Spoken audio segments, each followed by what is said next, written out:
Que a graça e paz do Senhor Jesus seja com toda a igreja aqui presente e todos que estão também ao alcance aí, né, no YouTube, na internet, todos que estão podendo acompanhar, estar em culto aqui conosco também, em oração.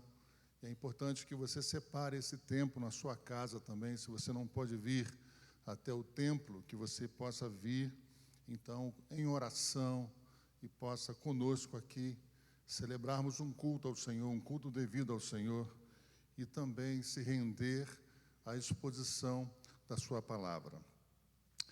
Meus irmãos, antes de eu ler o texto e falar sobre o tema, quando a Glauciete estava aqui dirigindo, estava pensando, e algo tem incomodado muito meu coração em orar pelo nosso Brasil. Eu lembro sempre que ela sempre pede aqui para que oremos pelas autoridades constituídas, né? Vivemos um momento muito difícil, irmãos, no nosso país, né?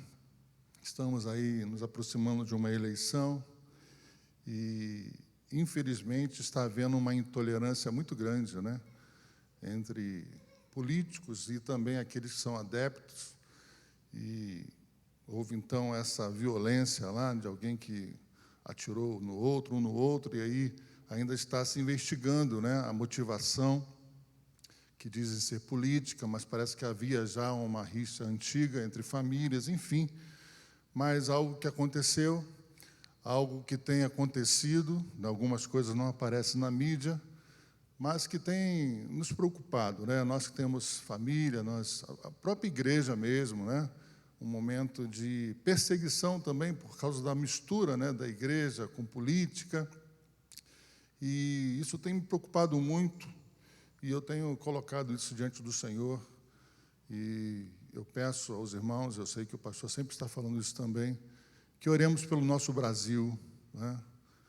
Oremos para que Deus possa fazer a sua soberana vontade e que nós possamos também agir, né? E possamos fazer a nossa parte e avaliarmos aquilo que é melhor para o nosso país. É preocupante, mas cremos que Deus está no controle de todas as coisas. Amém, queridos? Muito bem. Abra sua Bíblia. Evangelho de Jesus segundo João, capítulo 7, versículo 46. Apenas esse versículo por enquanto.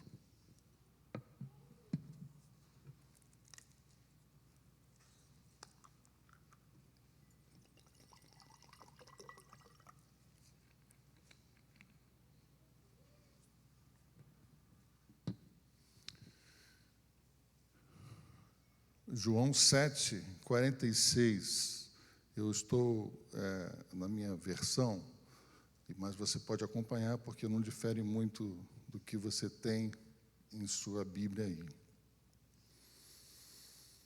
Responderam os servidores, ou os guardas, como pode estar aí, responderam os servidores: nunca homem algum falou assim como este homem.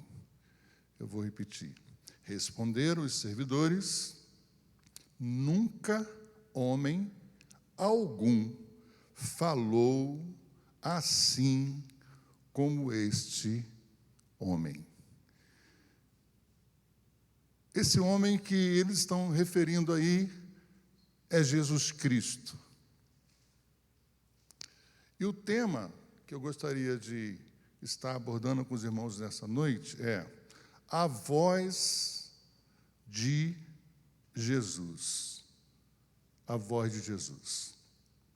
Nós vamos ver lá no meio e no final o que levou esses homens a terem esse pensamento e colocar, então, essa palavra diante dos seus líderes. Nós vamos ver isso no meio e no final. O que esses servidores, esses guardas, que eram autoridades legitimadas pelo governo de Roma, mas que serviam também os sacerdotes, por que eles tiveram essa palavra? Meus irmãos, eu já ouvi muitas pregações sobre todo esse texto, mas sobretudo sobre esse versículo, e em algumas traduções até diz: jamais homem algum falou assim como esse homem, falando acerca de Jesus Cristo, mestre por excelência, um grande pregador, e que deve ser seguido por nós. Eu começo trazendo um relato de um pastor em que eu vi um testemunho. Ele fala de uma jovem que estava fazendo a matéria antropologia, uma das cadeiras do curso de Direito, e essa jovem tinha uma missão da faculdade em visitar a maioria possível de lugares de reuniões religiosas, templos, mesquitas, sinagogas, terreiros, salões, etc. A faculdade, então, deu o trabalho para ela e para muitos para poder analisar com um senso crítico aquilo que era falado naquelas reuniões, naquela cidade. Então, essa menina, essa jovem, vai até uma igreja evangélica, e já havia ido em outros lugares, mas ela vai, então, a uma igreja evangélica. Então, quando ela ouve a exposição da palavra de Deus, as palavras de Jesus, ela, então, acaba sendo seduzida, atraída por essa palavra, de uma forma intensa. Isso invade a sua mente e o seu coração. Ao final do culto, ela não se manifesta aceitando Jesus ali, mas ao final do culto ela chama o pastor, e ela disse: pastor, eu fui em vários lugares, eu fiquei sentado lá atrás, anotando tudo aquilo que o senhor falava, como eu fiz em outros lugares também. Mas olha, o que o senhor falou acerca de Jesus, o que Jesus falou em meu coração, mudou a minha vida. E com certeza eu vou, então, me tornar uma crente em Jesus Cristo, por essa voz, por essa palavra que invadiu o meu coração. Eu estava aqui tentando ver alguns erros para poder, então, apresentar na faculdade. E esse pastor, então, disse que essa jovem passou a frequentar os cultos e depois ela voltou para a sua cidade, porque ela não era daquela cidade.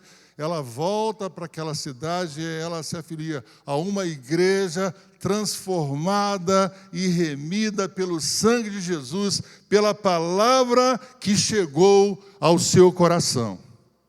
É a voz de Jesus. É a voz poderosa.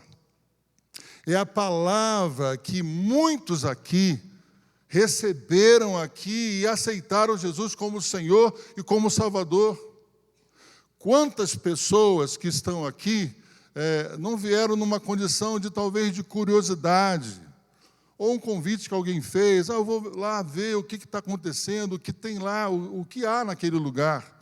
E chegaram aqui e ouviram uma palavra, a palavra dita por um pastor, um diácono, um líder, e que essa palavra, usada pelo Espírito Santo, então, foi a palavra de Jesus que invadiu o coração e mudou a vida.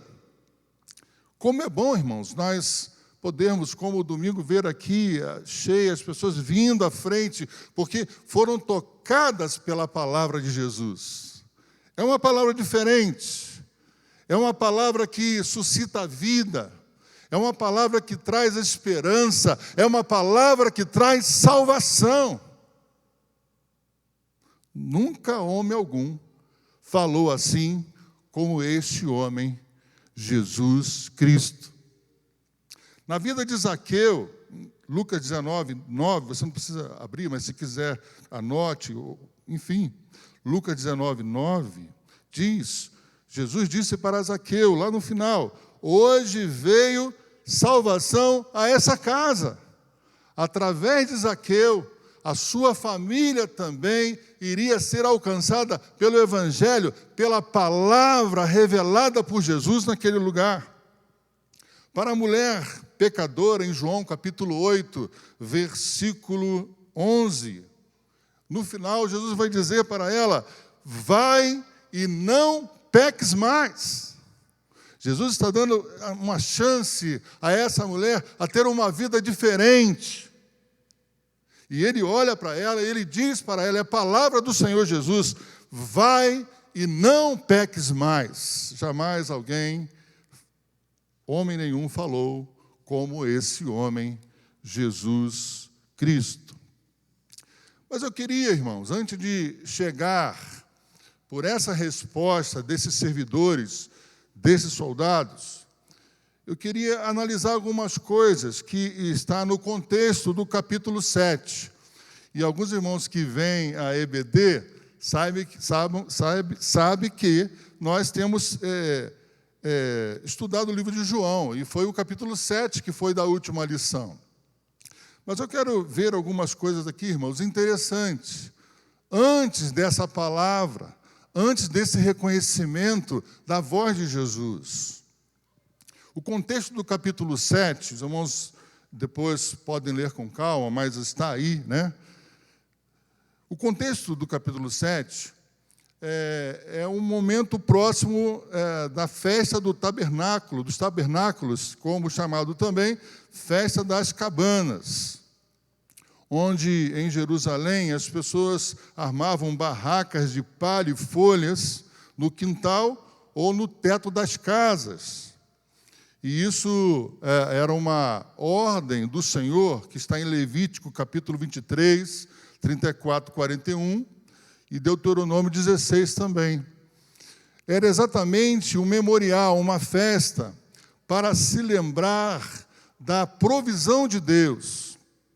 A festa dos tabernáculos nada mais era do que para celebrar aquilo que Deus havia feito pelo povo lá no deserto, quando em 40 anos Deus então dá abrigo, dá conforto, dá condições de vida no lugar inóspito para o povo.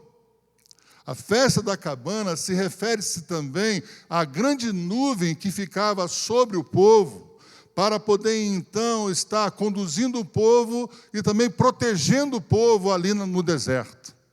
Então eles se reuniam, era uma semana de festa, e eles faziam cabanas para relembrar de que eles viveram nesses locais temporários, mas viveram lá.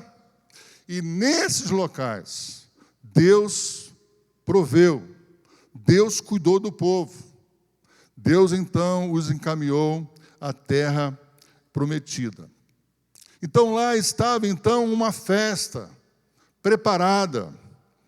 E aí parecia que, nesse momento, os irmãos vão lendo a partir do versículo 1, parecia que Jesus não falaria muito mais. Ele havia tido uma conversa com os discípulos e diz que muitos dos discípulos o abandonaram, porque era duro o seu sermão, né, segundo alguns discípulos, mas outros, como Pedro, permaneceram na presença do Senhor. Parecia que Jesus não ia falar muito mais, entendendo de que não era o tempo oportuno. Mesmo Jesus sendo impelido pelos seus irmãos para ir à festa, porque eles julgavam que Jesus, se era Jesus mesmo, porque para os irmãos de Jesus, ele não era o Messias prometido.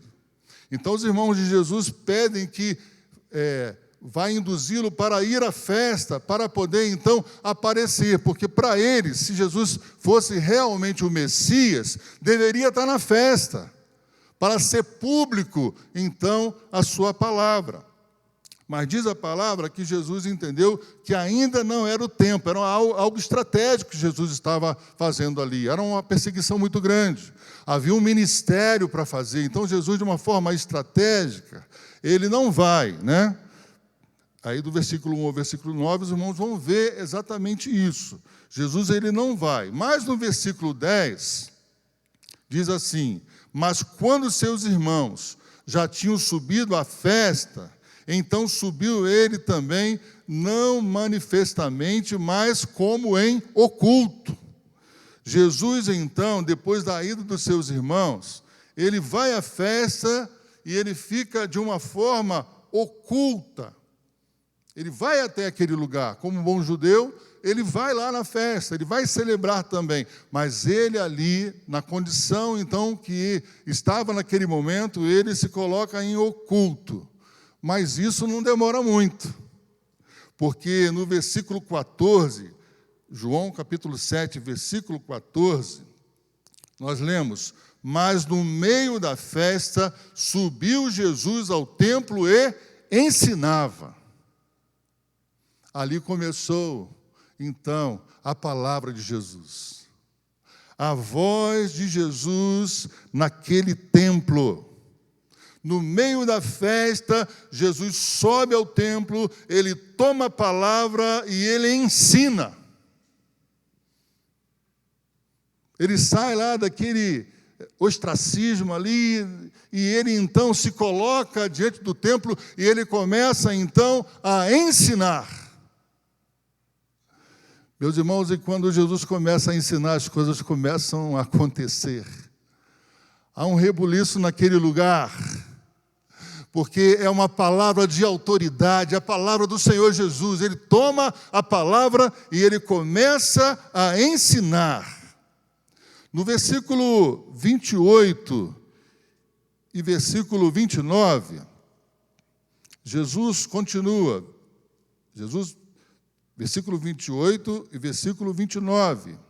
Clamava, pois, Jesus no templo. Agora, ele não só ensinava, clamava, pois, Jesus no templo, ensinando e dizendo: vós me conheceis e sabeis de onde eu sou.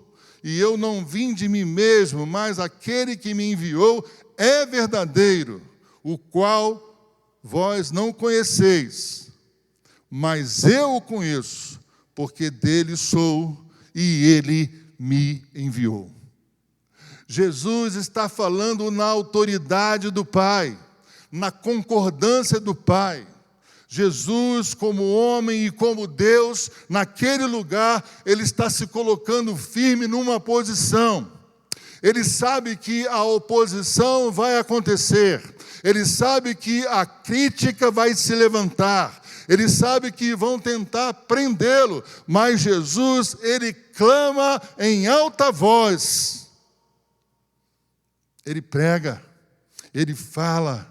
A voz de Jesus está reverberando naquele lugar. Ele continua intensamente. Ele clama, sua voz então entra naquele lugar, deixando perplexo a multidão. É a voz de Jesus. É a voz simples, mas é a voz com autoridade, irmãos. Jesus toma então essa palavra. Ali, naquele local, havia um público, e ali estavam judeus naturais, assim como Jesus. Ali também havia judeus prosélitos, ou aqueles judeus que se converteram ao judaísmo e fizeram a circuncisão, estavam naquele lugar também. Estavam ali também gregos, interessados em saber que ensino era esse de Jesus, e alguns de outros povos convidados estavam naquela festa. O versículo 31, ele é interessante porque muitos creram nele. A partir do momento em que Jesus toma a palavra, ensina, clama, fala das verdades, então muitos creram nele. Diz o versículo 31, acompanhe comigo aí. E muitos da multidão creram nele e diziam: quando Cristo vier, fará ainda mais sinais do que o que este tem feito. Pastor, mas o que significa isso? Que Cristo é esse? Na verdade, havia ali um pensamento, eles estavam pensando: não será este o Cristo que nós esperamos? Será que esse que está dando esse ensino, e no qual nós ouvimos curar, no qual faz sinais e maravilhas, será que não é este o Cristo? Então a interpretação é exatamente essa. Quando Cristo, aquele que eles achavam que ainda ia vir, quando Cristo vier, fará mais sinais do que os que esse tem feito? Será que esse que está pregando com essa autoridade não é o Cristo verdadeiro, que nós, segundo o que tem falado os líderes para nós, ainda estamos esperando? Será que não é esse o Cristo? Versículo 32, os líderes religiosos, os fariseus, eles mandam então servidores, que seriam como soldados, legitimados por Roma também, e aí o número, há historiadores que diz que é em termos de 20 a 40 servidores, soldados. Eles então mandam prender a Jesus, mandam prendê-lo. Versículo 32, os fariseus ouviram que a multidão murmurava dele essas coisas, e os fariseus, os principais dos sacerdotes, mandaram servidores para o prenderem. Por que o fizeram? Porque Jesus estava causando um rebuliço naquele lugar. Porque a palavra de Jesus estava impactando a vida de muitas pessoas, para o bem ou para o mal. A partir dali, muitas pessoas que tinham uma visão duvidosa sobre Jesus passaram a crer em Jesus. Muitos que ainda estavam com o coração endurecido achavam que ele era um falso profeta. Mas Jesus não deixou de falar. E era preciso então calá-lo. Era preciso então tomar a palavra dele. Era preciso então deixá-lo em silêncio para que as pessoas não tivessem então acesso à verdade. Quantos de nós, irmãos, quando começamos a fazer a obra do Senhor e pregamos o Evangelho com excelência, não somos perseguidos, né, pelo próprio inimigo, para que paremos de fazer? Porque enquanto estamos fazendo, expondo a palavra, a voz de Jesus para as pessoas, está suscitando vida. E o que o inimigo quer é morte, é separação de Deus. Jesus, então, queridos, mesmo sob essa ameaça, Jesus, então, ele continua a falar. A sua voz ecoa no templo, agora já tendo como ouvintes também os servidores, os soldados que foram mandados para prender Jesus.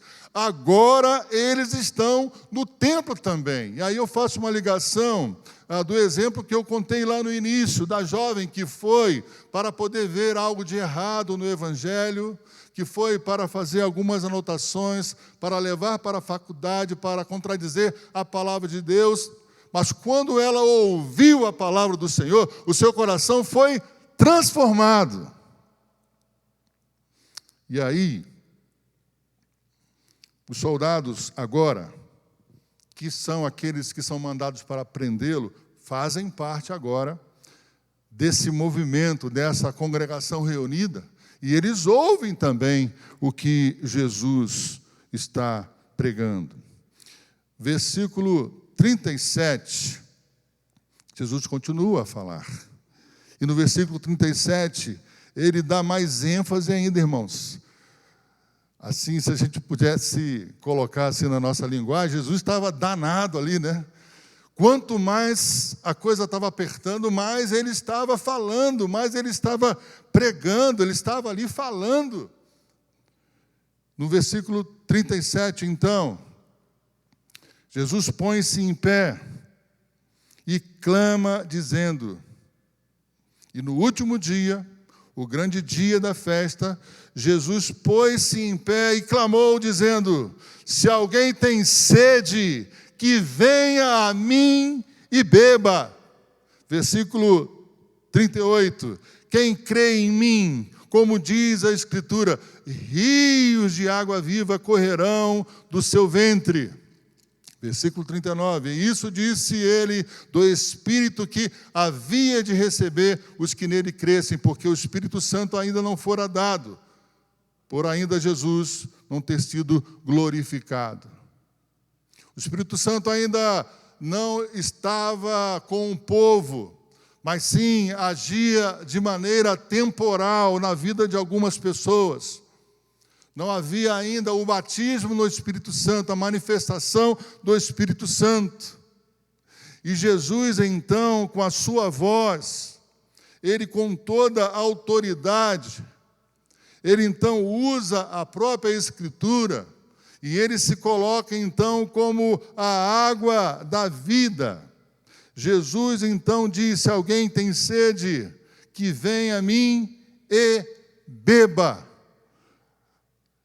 Aí os irmãos, talvez alguns vão pensar: meu Deus, mas como Jesus tira uma palavra dessa no meio desse contexto? E qual era esse contexto?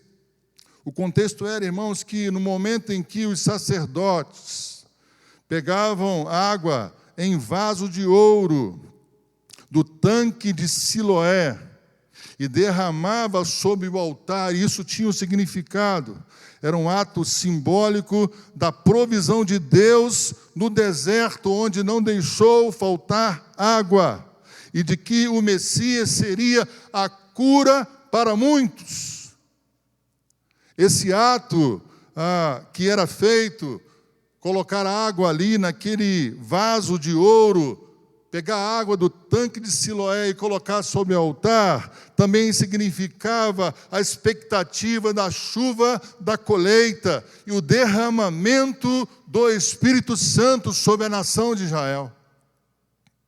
E é exatamente nesse contexto, no contexto em que eles se lembravam da provisão do grande Deus, que então trouxe o povo a ter então uma satisfação, porque não faltava nada.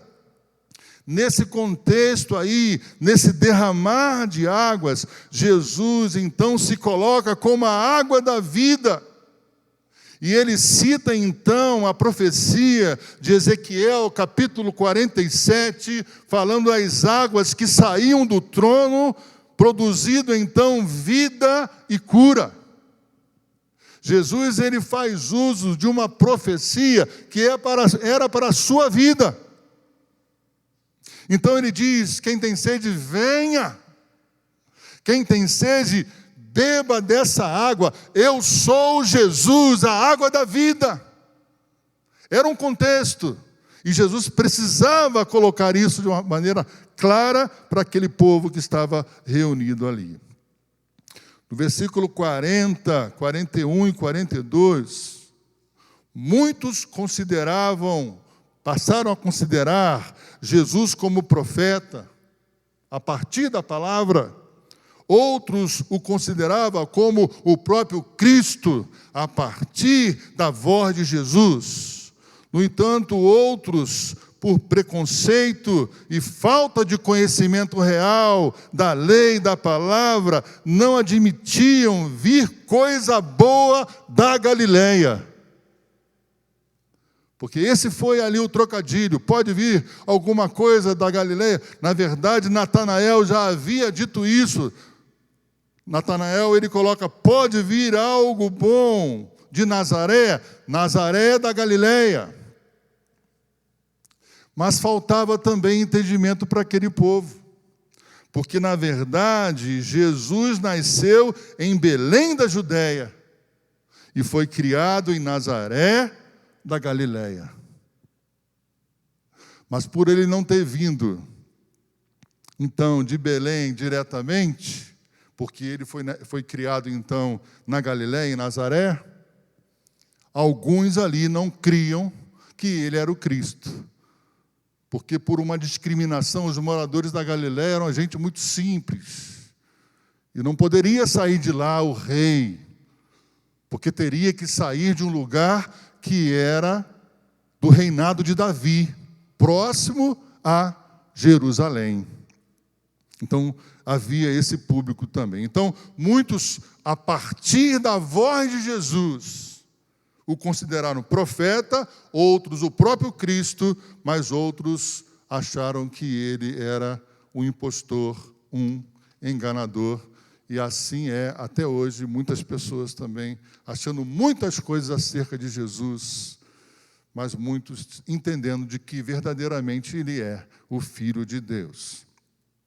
Versículo 45 e 46. Os irmãos estão observando que nós estamos avançando até o fechamento com esses servidores. Eles aparecem aí no início, como eu falei, mas aí no meio eles estão como espectadores, já estão ouvindo a palavra. E isso vai começar a produzir algo em seus corações. Versículo 45 e versículo 46. Os servidores, soldados, depois de ouvirem a Jesus, eles voltaram sem Jesus, mas voltaram com Jesus na mente e no coração. E aí eu gostaria que você, de novo, voltasse lá para o versículo 45 e versículo 46. Versículo 45 e versículo 46. E os servidores foram ter com os principais dos sacerdotes e fariseus. E eles lhes perguntaram aos servidores: por que o não trouxestes? Responderam os servidores: nunca homem algum falou assim como este homem. Nós não o trouxemos, porque não teve nenhuma condição de fazê-lo, porque nós, na condição de judeus, ouvindo tantas histórias, ouvindo tanta lei, não ouvimos algo tão maravilhoso, uma voz tão maravilhosa, que impactou os nossos corações. Eles voltaram sem Jesus, mas com Jesus na mente e no coração.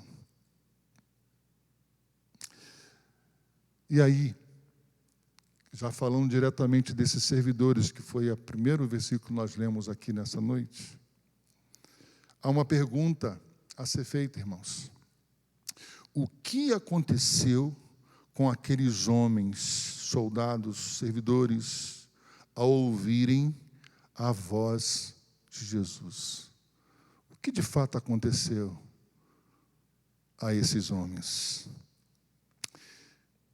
Em primeiro lugar, queridos, eles conheceram a verdade. Eles conheceram a verdade. João capítulo 8, versículo 32. E conhecereis a verdade, e a verdade vos libertará. Infelizmente, esse versículo tem sido usado, para se falar de uma verdade que a gente não sabe se é verdade ou não, mas tem sido usado até politicamente. Mas a verdade é Jesus Cristo. A verdade é Jesus Cristo. É Ele que liberta. Irmãos, eles conheceram a verdade de uma forma maravilhosa, de graça, de unção. Eles eram judeus, conhecedores da lei na Torá. Eles ouviram muitas vezes os ensinos, mas com a ocultação da verdade. Muitas vezes foram ensinados, mas algumas coisas, sobretudo acerca de Jesus Cristo, o Messias que veio, eles então não ouviram, porque isso foi ocultado aos seus ouvidos. Mas agora eles estão dizendo: olha, nós ouvimos a verdade. Talvez seja isso. A gente começa a pensar o que aconteceu. para eles não prenderem Jesus, o que aconteceu? Eles conheceram a verdade acerca de uma palavra, da voz de Jesus, com autoridade.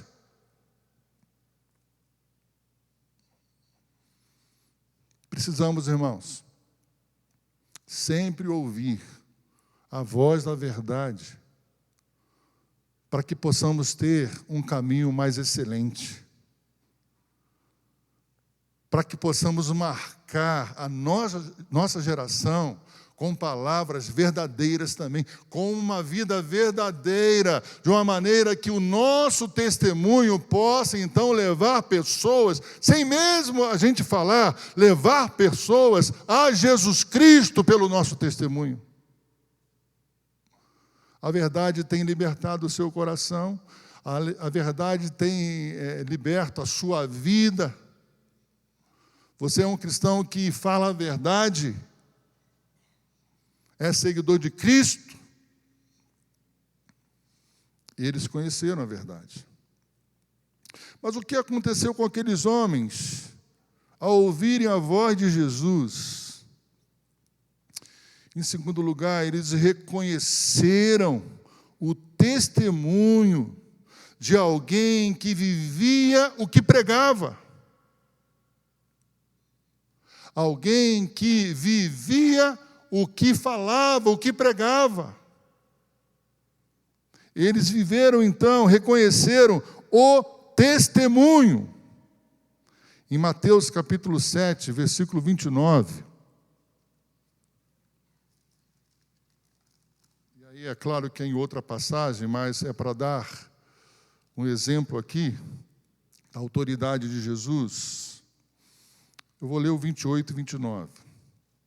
E aconteceu que, concluindo Jesus esse discurso, a multidão se admirou da sua doutrina, porque os ensinava com autoridade e não como os escribas. Ensinava com autoridade e não como os escribas. Mas, pastor, os escribas não eram aqueles que copiavam a lei do Senhor? Ao passar de muito tempo, alguns adicionavam coisas, falavam coisas que não estavam na lei, omitia coisas que estavam na lei. Jesus falava com autoridade, não como escribas. Ele era alguém que vivia o que pregava. Na verdade, esses soldados, servidores, estavam cansados dos estudos, pregações evasivas da religião.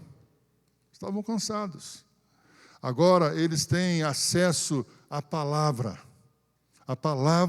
verdadeira de Jesus.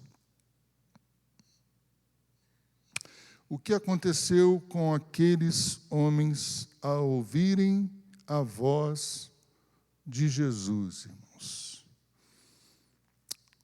Em terceiro lugar, eles foram impactados com o poder.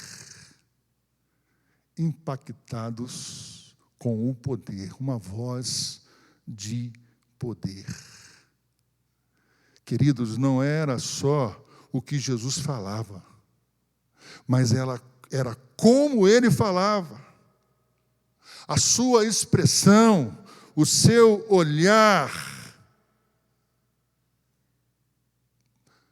Jesus falou de uma sabedoria maior do que Salomão. Ele ensinou a lei com mais excelência do que Moisés. Ele, Jesus, profetizou e era o cumprimento das profecias. Então, eles foram impactados com o poder da voz, da palavra de Jesus.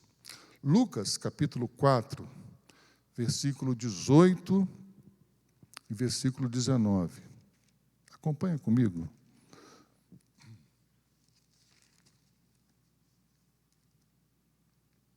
Lucas capítulo 4, 18 e 19. Palavras do Senhor Jesus. O Espírito do Senhor é sobre mim, pois que me ungiu para evangelizar os pobres, enviou-me a curar os quebrantados do coração e a pregoar liberdade aos cativos, a dar vista aos cegos, pôr em liberdade os oprimidos e anunciar o ano aceitável do Senhor. Jesus cita uma profecia no qual ele era o cumprimento dessa profecia.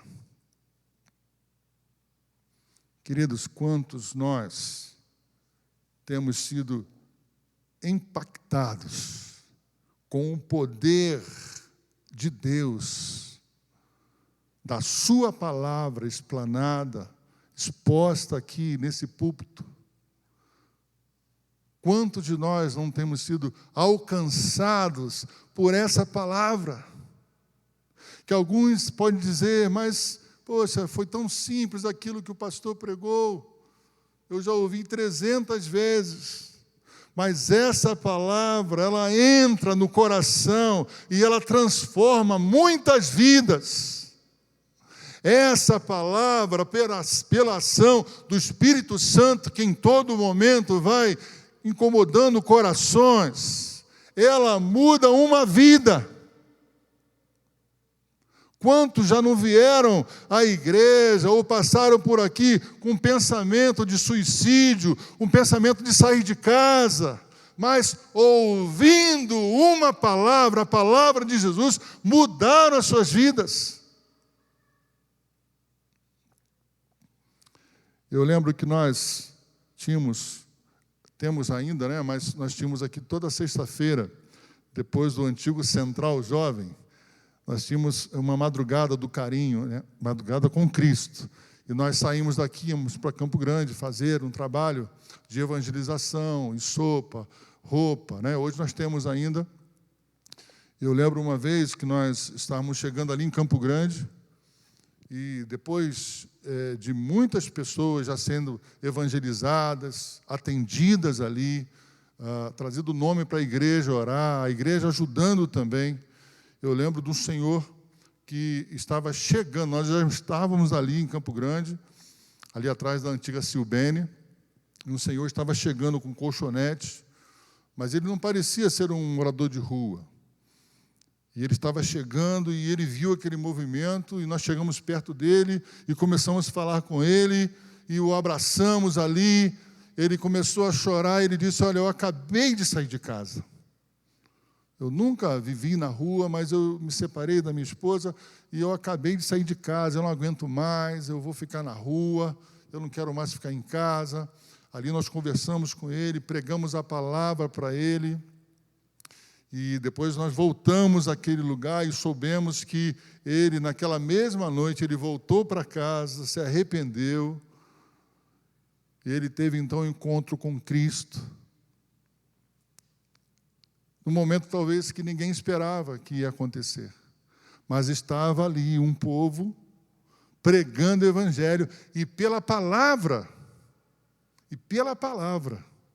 aquele homem então voltou para a sua casa, conheceu Jesus. Quantos de nós não fomos impactados por essa palavra, voz de Jesus? Jamais, nunca homem algum falou assim como esse homem, Jesus Cristo, o nosso Senhor. E eu quero concluir, irmãos, com um pensamento que veio ao meu coração, porque esse texto, nós temos trabalhado ele, e não é só esse texto, todo o livro de João nós temos trabalhado na igreja, isso tem sido muito bom. Mas eu fiquei pensando sobre esses homens que foram prender, mas que voltaram sem Jesus, mas com Jesus na mente. E eu coloquei o seguinte: se eu pudesse expressar o que aqueles homens pensaram, eu imagino uma frase. Aí é uma questão minha, irmãos, uma frase minha. Nós, soldados, servidores, fomos para prendê-lo, mas quem estava preso éramos nós. Nós fomos para prendê-lo, mas quem verdadeiramente estava preso éramos nós. Ele nos libertou. A voz de Jesus nos libertou. É possível que nessa noite, irmãos, aqui conosco ou em casa, ao alcance da internet, você esteja ouvindo a voz de Jesus de uma forma muito especial, em meio a tantas vozes que você já ouviu ou ouve. Vozes que não traz esperança, não traz paz, vozes que não traz salvação. A minha oração é que você guarde a voz de Jesus em seu coração, que você o reconheça como Senhor, como Salvador, que você sempre dê ouvidos a essa voz, porque quando a voz de Jesus, ela entra plenamente na nossa mente e coração, ela produz vida, ela produz esperança, ela produz paz, ela produz salvação também. Ouça a voz de Jesus nessa noite, em nome dele. Amém.